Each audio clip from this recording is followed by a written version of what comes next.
Hi, I'm Michelle and I'm an NVR practitioner. Hello, I'm Roz McCormick and I'm an NVR practitioner also. And I'll be asking you, Roz, some questions today, mainly about how you are using NVR principles in your work. Absolutely. So how did the model come to your attention, and maybe also just could you say where you currently work? Okay, I work for Nottinghamshire County Council, and NVR originally came to my attention about six years ago when it was initially commissioned as a qualification for the troubled families or teams as they were known then. And I subsequently commissioned it again and again because what was really impressive about the programme and about the consequences for practitioners of the programme is that it gives or provides a very useful set of skills to have conversations with people who are in really difficult, often conflict-based situations. And what's useful about those conversations is that it leads to skills.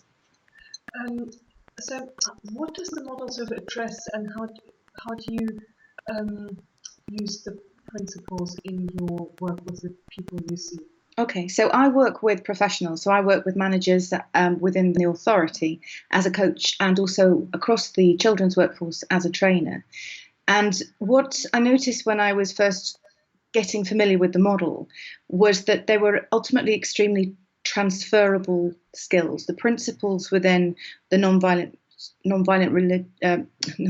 resistance model transfer very naturally into a coaching conversation.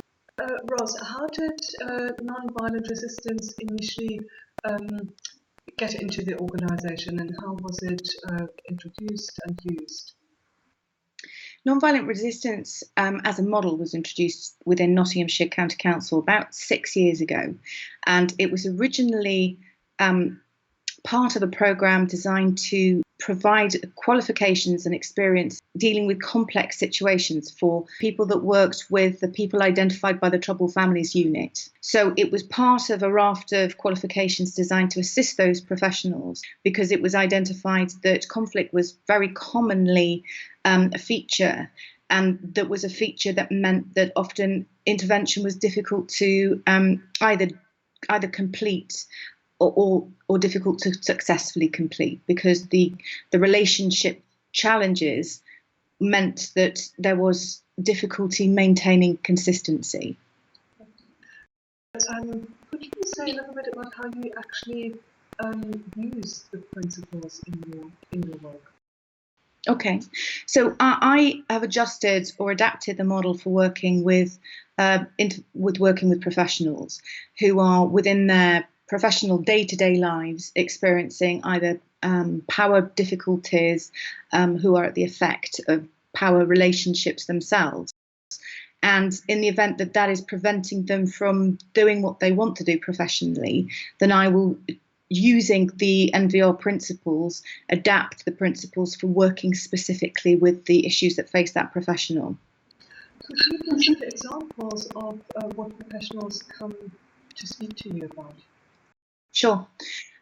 There's a range really, and it's the kind of situation which is not uncommon in organisations, but isn't also often talked about and isn't tremendously common either. So let's just imagine a couple of scenarios. So a manager is working with a couple of people who ostensibly haven't yet given that manager the permission to manage them. So somebody, or an individual, or a number of individuals who do not respect the person who ostensibly has authority over them and are not allowing that authority to be appropriately they're not receiving that authority. They're not allowing that authority. So as an example, it might be somebody who is attending supervision, but they're not allowing the manager to ask them questions. They're creating diversions. They're creating distractions. Or they may be speaking very disrespectfully about a member of staff, a manager, outside within authority settings, or behaving in ways which are inappropriate, that cast the manager themselves in a disrespectful light, that damage their professional presence and authority, but also might also be damaging the authority's reputation in the event that we have a breakdown, I suppose, in respect, and somehow that respect is directly impacting upon an individual's ability to feel as if they can do professionally what they would wish to be able to do.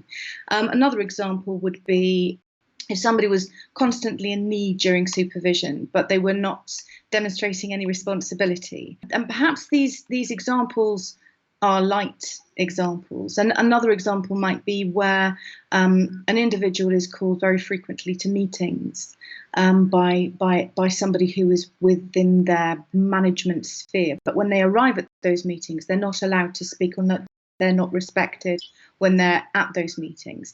So these are examples of behaviour that people can sometimes experience in the workplace, which many people feel that they can deal with, and many people feel that that equally that they have to put up with it. And one of the differences with the non-violent resistance model, once it's translated into this professional setting, is that there are things that can be done, that there are differences that can be made, and the professional desires of that individual can come to fruition, and the adjustments that are necessary are entirely possible.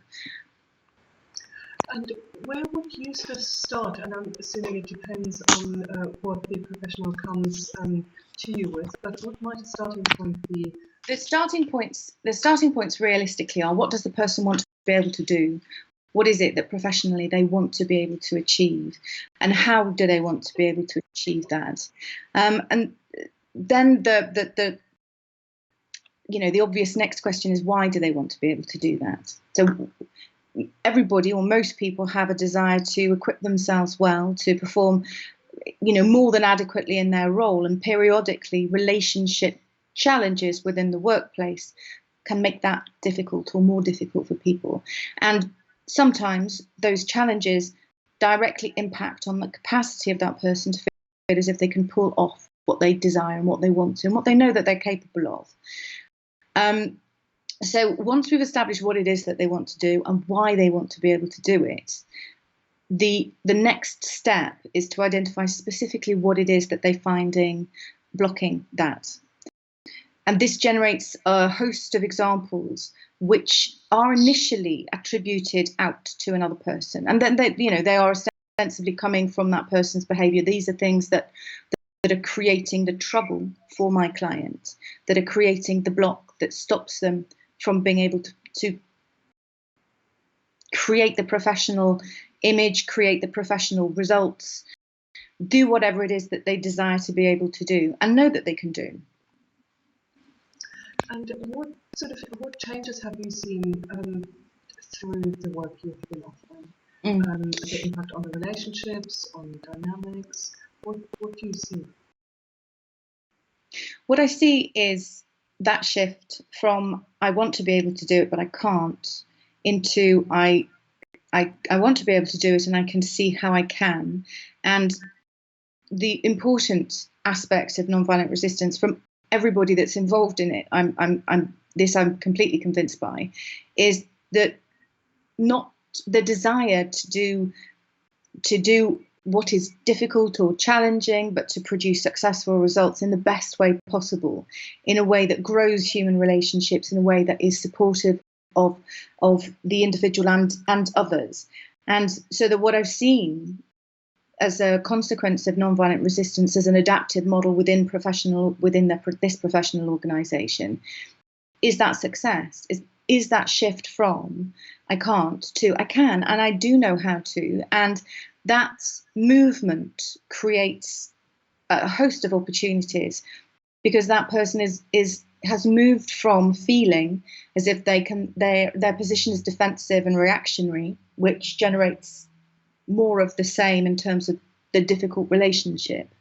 They move from that into a sense of knowing how and where their strengths lie, having clarity about what it is that they want to be able to do, having a plan about how to get there, and being able to hold at the same time within their sights the support of this other person who they have found challenging and may continue to find challenging, but will not reallow themselves to re-engage in the troubling interaction that might have otherwise sustained that difficult interaction.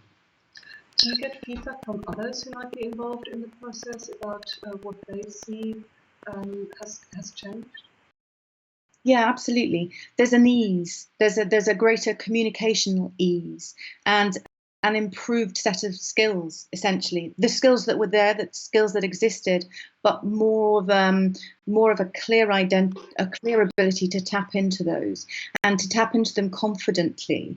And it's what's crucial about this is to tap into those with a degree of enhanced presence, not being so much at the effect of either the individual or sets of individuals that they found challenging to begin with. And there's a degree of freedom that is allowed in that space, and it seems to greatly enhance the individual's capacity to work successfully. And that is, that's the thing. That's the whole point of any coaching interaction. So this model gets at very hard to reach places. This is stuff that is rarely discussed. The challenges that individuals experience from individuals within organisations is not an often had conversation, and there are many assumptions that it's just not possible. You have to endure it. You have to put up with it. But the quality of the relationships that are generated when you're putting up with something or you're enduring something are very different to those that are generated when you have understood where your skills lie, gained clarity about what it is professionally that you want to be able to achieve, and really thought about how you want to go about that sense of being, I don't know, having an idea of pride in how a person's able to react. That completely increases. Can you say a little bit more about the organisation in general, maybe, and how this has been received? Maybe some of the changes the organisation has seen. Well, I think that this is quite a difficult conversation to have across organisations. So I work as a coach within the authority, and what I will do is I will have conversations with people who have a desire to make a change. And as an example, during action learning sets, it's interesting. It's one of the things that can come quite naturally into a conversation, how somebody is engaging with another person. Examples like,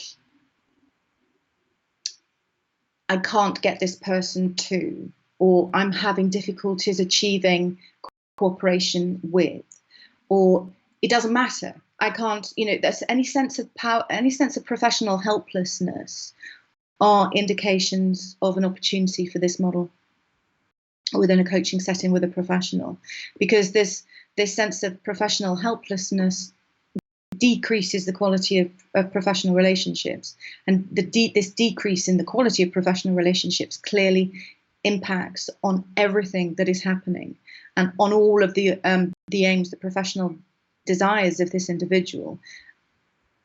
So yes, what I see and what I notice is that it's difficult to have this conversation, that it's not something that I often get direct referrals upon, but that it's something that can emerge from other conversations, and that once emerged, the conversation about whether or not that person wants to do something about it is usually a yes.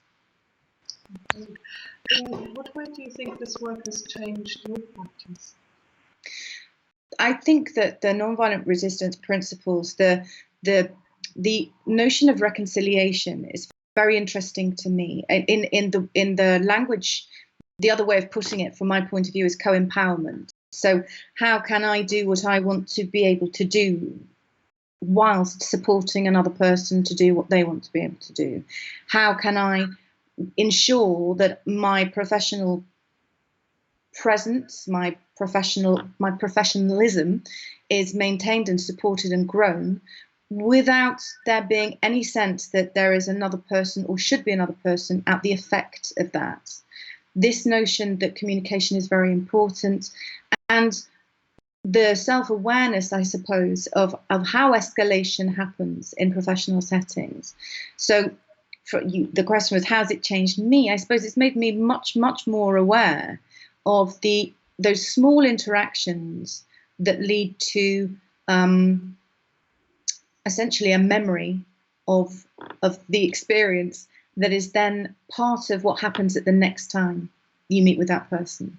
So those unresolved conversations, any sense that a person has not been respected, any sense that a person's